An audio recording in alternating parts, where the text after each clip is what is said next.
A very common problem that I think all of us have faced on one stage or the other when we were starting is not getting that sharpness, that crispness in our photographs that we always wanted. Well, I have a few tips for you. Now, before you start, you need to promise me that you're not just watching the video for the sake of watching it, and after you're done with the video, you will go in the field, try these tips and come back and tell me in the comment section below whether they made any difference to the quality of your photographs or not. Now, the first one is shutter speed. This one is pretty underestimated and a number of people think that they understand the shutter speed to a great extent. However, let me tell you that I have seen people believing that 1/250 is the right shutter speed on whichever lens you're using and it will give you a good clear image. But let me tell you that it's a major misconception. 1/250 is a little too less if you're on a telephoto lens which is pretty heavy and bulky.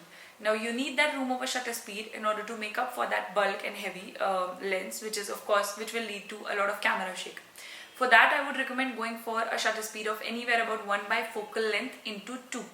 Now if you're not on a tripod and if your subject is moving, then I would recommend go for a shutter speed which is always above 1 by focal length into 3.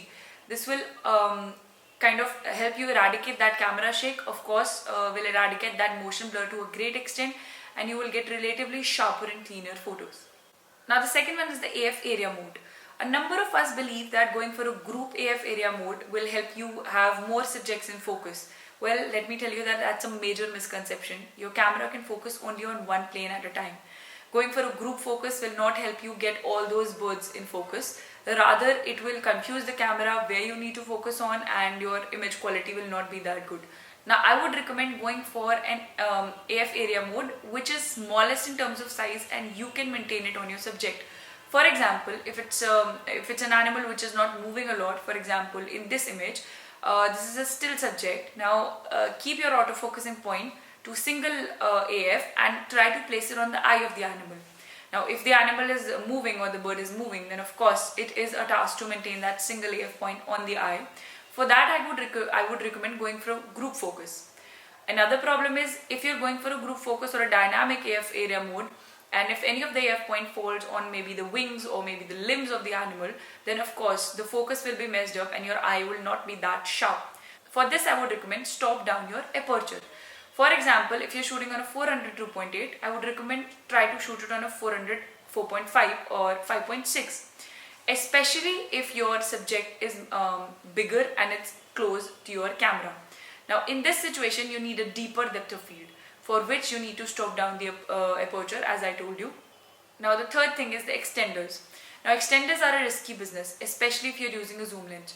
On zoom lenses, the quality of your image will go down to a considerable extent, and hence I will not recommend going for an extender. But if you're using a prime lens, you can of course take that edge and you can go for an extender.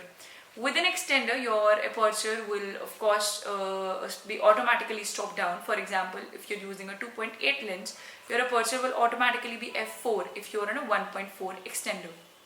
In this scenario also, I would recommend you stop down your aperture. Now if you're getting an aperture of f4, I would recommend shoot on f5.6.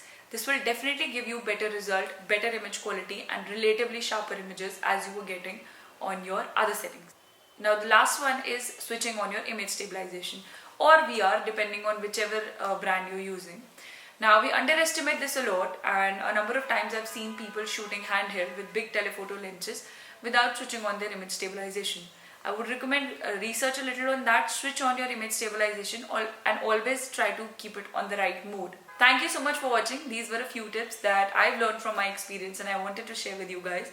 Now if these tips helped you, let me know in the comment section below. Don't forget to like and don't forget to subscribe. Bye bye, all the best, keep shooting.